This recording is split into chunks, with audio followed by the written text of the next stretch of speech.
Hoi. Nou, het is het eind van het jaar van het jaar des heren 23. En, 23.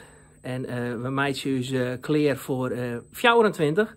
En dat budget in ons geval, zoals je al een beetje van ons went binnen naar heel lang repeteren en pielen, met kabel prakken en zo. Weer een optreden en dat doen we 28 januari in het kerkje in Haskerhorne, Jelvefjouwen in de media, mooi matinee-tiert.